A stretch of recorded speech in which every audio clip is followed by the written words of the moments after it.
그래서 오늘은 사도행전 11장 1절에서 18절까지 말씀으로 이방인에게도 라는 제목으로 같이 말씀을 나누려고 합니다. 베드로를 통해 그 고넬료 집에서 일어난 일은 우리가 오늘 읽었던 본문의 일이죠. 이 일은 그 당시로서는 충격적인 사건이었습니다. 죄송합니다. 우리 읽었던 본문이 아니라 우리가 좀 기억이 났을지 모르겠는데 한 3, 4주 전에 나누었던 고넬료 집에 임하셨던 성령 사건, 그 사건을 얘기하는 거죠. 그 사건은 굉장히 충격적인 그 사건이었습니다. 사도인 베드로가 그 이방인의 집에서 먹고 마시고 머물렀다는 것은 그 당시 사회적 통념에 맞지 않았고, 또 이방인의 집에 성령이 임하였다는 것은 그 당시 유대인들이 가지고 있었던 고정관념과는 대치되는 것이었습니다. 그래서인지 고넬료 집에 일어난 일은 소문이 되어서 사람들의 입에서 입으로 빠르게 전달되었습니다. 우리가 좀 신기한 일, 놀라운 일, 예상치 못한 일들이 일어나면 빨리빨리 그 말들이 전해지고 소문이 막 나잖아요. 그것처럼 그런 일이 일어났다라는 거죠. 우리 본문 1절 말씀을 또 같이 한번 보시도록 하겠습니다. 유대에 있는 그 사도들과 형제들이 이방인들도 하나님의 말씀을 받았다함을 들었더니, 베드로가 아직 가이사랴에 머무는 동안, 아직 유대에 도착하지 않았죠. 고넬료 집에서 일어났던 그 베드로의 사역이 먼저 유대에 알려진 것입니다. 소문이 먼저 간 것이죠. 이방인들도 하나님의 말씀을 받았다는 소문이 유대인들에게 알려진 것입니다. 본문에서 하나님의 말씀을 받았다라는 것은 단순히 그 말씀을 들었다라는 것만 말하는 것이 아닙니다. 복음을 듣고 믿고 성령을 체험한 것까지 모두를 말하는 것입니다. 그러니까 지금 이방인들이 베드로가 전하는 그 복음을 듣고 그 복음을 믿고 복음을 믿음으로 성령까지 체험했다라는 것을 나타내는 것이죠. 이것은 유대인의 입장에서는 앞서도 말했지만 충격적인 일이었습니다. 그런데 유대인들은 이 충격적인 소식을 듣고도 여전히 자신들의 고정관념에서 벗어나지 못합니다. 그리고 가장 중요한 것을 간과하고 자기들의 전통에만 매몰된 모습을 보입니다. 우리 본문 2절, 3절 말씀을 같이 한번 보시도록 하겠습니다. 베드로가 예루살렘에 올라갔을 때에 할례자들이 비난하여 이르되 내가 무할례자의 집에 들어가 함께 먹었다니. 예루살렘으로 돌아간 베드로를 할례자들, 즉 유대인들이 비난하는 것입니다. 그런데 그 비난의 이유가 어처구니가 없습니다. 유대인들이 베드로를 비난하는 것은 무할례자, 곧 이방인과 그 집에 들어가서 그들과 함께 하고 함께 먹었다는 사실이었습니다. 유대인들은 이미 소문으로 자신들이 말하는 그 무할례자들이 복음을 듣고 믿고 성령을 받았다는 소식을 들었습니다. 들었거든요. 성령의 역사를 들었어요. 예수 그리스도의 복음으로 성령의 역사가 일어난 것이죠. 그런데 유대인들에게는 이런 성령의 역사는 지금 중요한 것이 아닙니다. 아직도 이들에게는 자신들의 전통, 장로들의 교훈이 더 중요합니다. 이방인들이 믿음을 가지고 성령을 체험했든지 말든지 그런 역사가 일어났든지 말든지 사도라는 베드로가 어떻게 할례자가 이방인과 함께 무할례자와 함께 그들과 먹고 마셨다는 것이 말이 되느냐, 이게 못마땅인 거예요. 성령의 역사는 둘째치고 사도인 베드로가 무할례자들과 함께 했다라는 거예요. 그걸 문제시하는 겁니다. 그걸 가지고 베드로를 비난하는 겁니다. 스데반이 순교하고 사마리아에 복음이 전파되고 에티오피아 내시가 세례를 받는 일이 있었음에도 불구하고 그걸 아는지 모르는지 유대인들의 고정관념, 할례자들의 교만은 쉽사리 무너지지 않았다는 것이죠. 베드로는 자신에게 향한 그 유대인들의 비난을 그냥 듣고만 있지 않았습니다. 그는 자신을 통해 고넬료의 집에서 일어난 역사에 대해서 차근차근 설명합니다. 본문 4절에서 7절까지 말씀입니다. 베드로가 그들에게 이 일을 차례로 설명하여 이르되 내가 욥바시에서 기도할 때에 황홀한 중에 환상을 보니 큰 보자기 같은 그릇이 내 귀에 매어 하늘로부터 내려 내 앞에까지 드리워지거늘 이것을 주목하여 보니 땅에 네 발 가진 것과 들짐승과 기는 것과 공중에 나는 것들이 보이더라. 또 들으니 소리 있어 내게 이르되 베드로야 일어나 잡아 먹으라 하거늘. 베드로가 지금 이렇게까지 자세하게 설명하는 이유가 무엇입니까, 여러분? 이제부터 계속 자세하게 설명할 것이거든요. 믿음의 형제들에게 불필요한 오해나 부당한 비난을 받을 필요가 없기 때문입니다. 무슨 말이냐면 이 유대인들의 비난을 그대로 두어서도 안 되고 자신도 그 오해된 비난을 그대로 받아서는 안 된다는 거죠. 유대인들의 비난을 그대로 두게 되면 여러분 어떻게 되는 것입니까? 베드로를 비난하는 믿음의 형제들은 잘못된 비난을 하는 죄를 범하게 되는 것입니다. 그리고 베드로는 성령의 인도하심을 받았음에도 불구하고 마치 신앙에 어긋난 행동을 한 사람처럼 되어버리는 거예요. 실제는 그게 아닌데 이 오해를 그대로 놔둬버리면. 계속해서 교회라는 이름으로 함께할 믿음의 형제 자매가 아닙니까? 그렇다면 오해는 반드시 풀어야 할 필요가 있습니다. 무엇보다 지금의 믿음의 형제들은 자신들의 깨지 못하는 그 고정관념으로 잘못된 판단을 하고 있습니다. 이 부분을 반드시 바로 잡아야 할 필요가 있었던 것이죠. 그렇기에 베드로는 자신에게 일어났던 일은 모두가 기도 중에 일어난 사건임을 분명하게 밝히는 것입니다. 기도하고 있다는 거잖아요. 자신이 임의대로 한 일이 아니라는 말입니다. 성령의 준비하심으로 일어난 성령의 역사임을 말하고 있습니다. 베드로는 계속해서 이렇게 설명합니다. 본문 8절에서 10절까지 말씀입니다. 내가 이르되 주님 그럴 수 없나이다. 속되거나 깨끗하지 아니한 것은 결코 내 입에 들어간 일이 없나이다 하니 또 하늘로부터 두 번째 소리 있어 내게 이르되 하나님이 깨끗하게 하신 것을 내가 속되다고 하지 말라 하더라.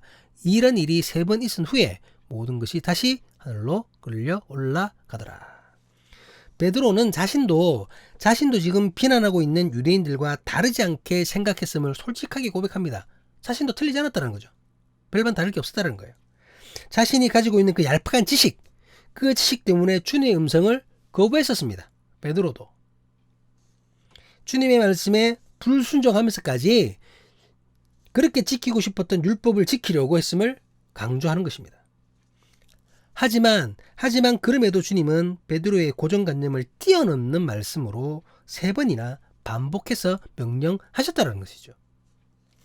이 반복되는 말씀을 통해 주께서 베드로에게 전하시는 그 메시지가 무엇이었습니까? 베드로에게 전한 주님의 가르침은 정결함의 기준이 하나님께 있다는 것입니다. 하나님께. 사람들의 전통, 장로들의 교훈이 아니라 깨끗함과 속됨을 구분하는 기준은 하나님이시라는 것입니다. 하나님의 말씀보다 우선되는 것은 없습니다, 여러분. 있을 수가 없습니다. 베드로는 물론 베드로를 비난하는 모든 유대인들은 자신들이 가지고 있었던 그 고정관념을 하나님의 말씀보다 위에 두었던 것입니다. 본인들은 아니라고 부인할 수도 있겠죠. 하지만 전혀 그렇지 않다라는 거죠.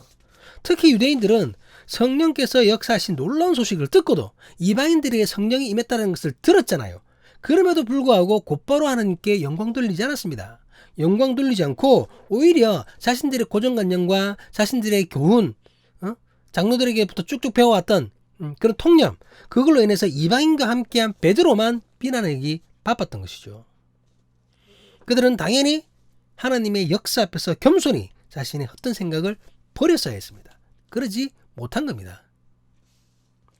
베드로는 계속해서 주님의 역사를 설명합니다. 본문 11절, 12절 말씀입니다. 마침 3사람이 내가 유숙한 집 앞에 서 있으니 가이사라에서 내게로 보낸 사람이라.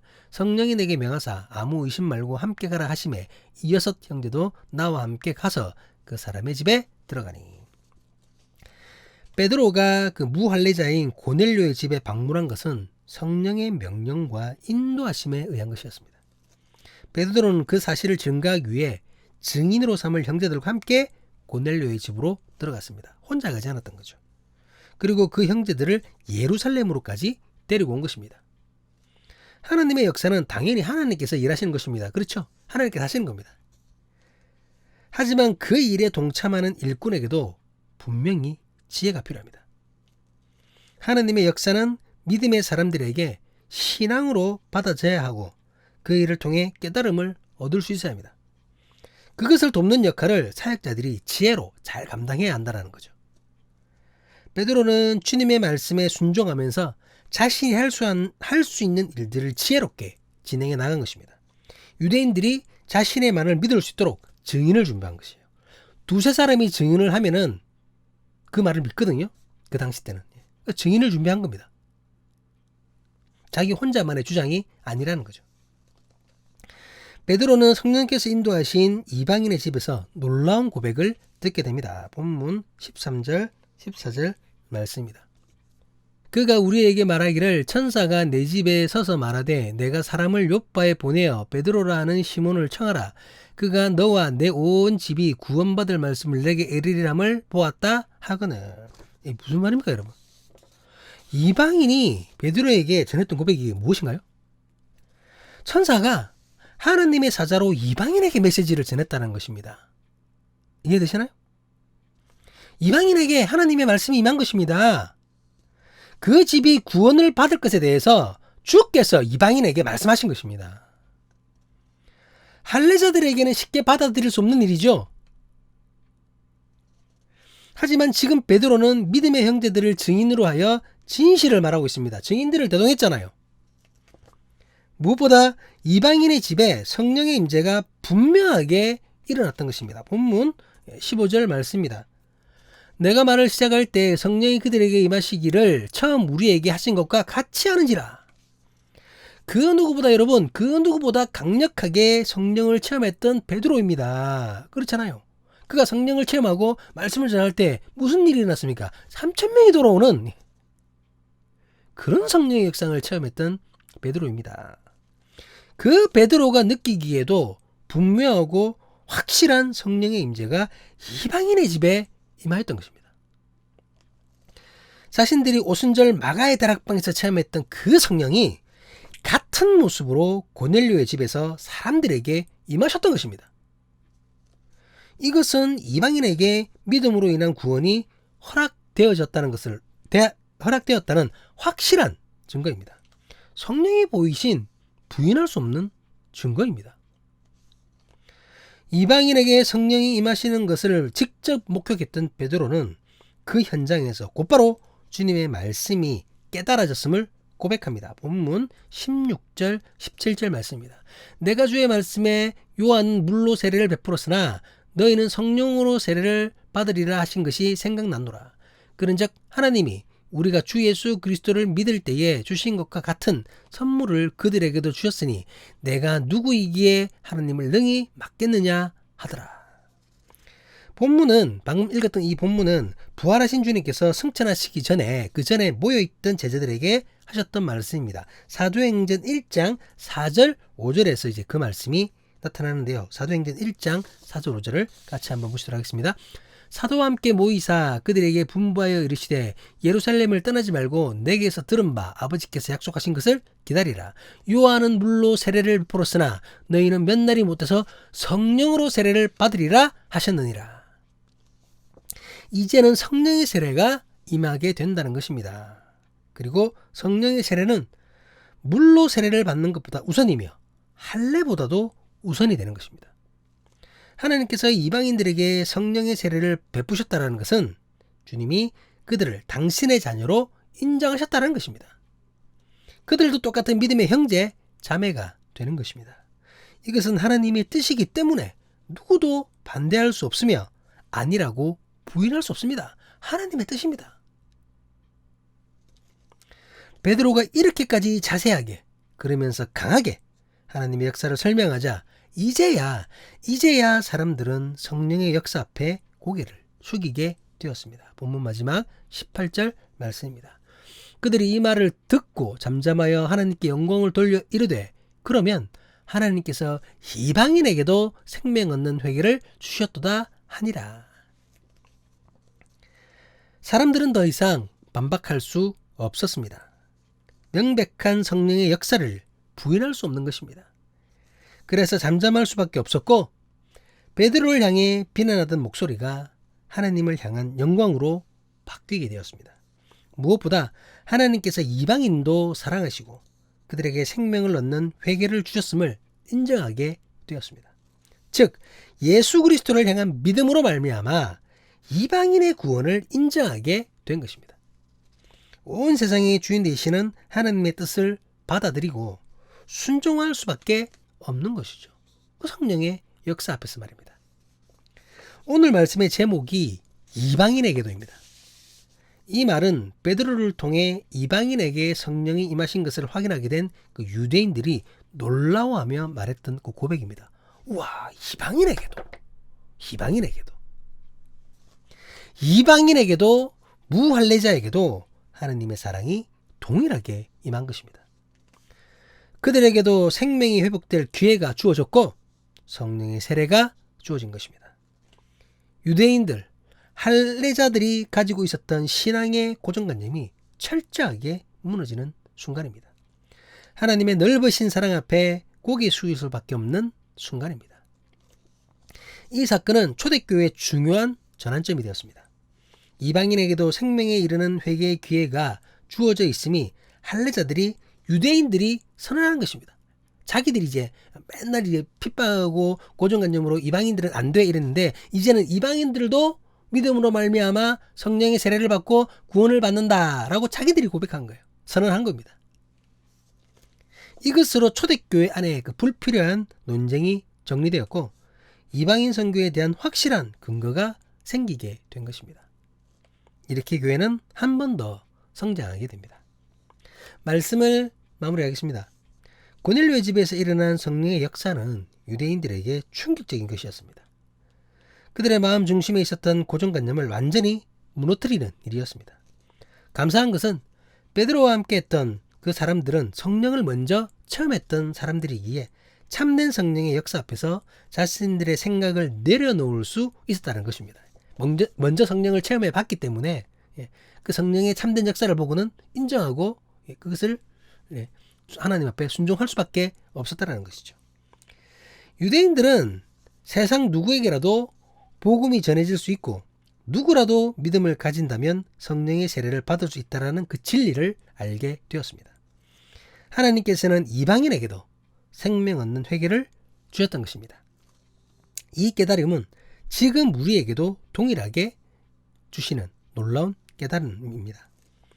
세상에서 예수님의 복음을 받을 자격이 없는 사람은 없습니다. 어떤 사람이랄지라도 그가 어떤 죄를 지었다 할지라도 복음을 듣고 예수님을 믿음으로 구원에 이를 수 있습니다. 이 놀라운 진리를 믿으십니까? 혹시라도 누군가를 향한 고정관념에 매몰되어 있지는 않습니까? 하나님과 상관없는 복음을 들을 자격이 없는 사람, 믿음 같은 것은 어울리지 않는 사람, 그런 사람이라고 치부해버린 이가 혹시 내 주위에 있지는 않습니까? 그렇다면 그를 위해 조용히 기도하는 시간을 가지시기를 바랍니다. 그리고 하나님께서 기회를 주신다면 자신의 고정관념을 깨고 최선을 다해 그에게 복음을 전할 그 준비를 가질 수 있도록 기도하시기 바랍니다. 가장 가까이 있는 내가 그에게 복음을 전해야 되는 겁니다.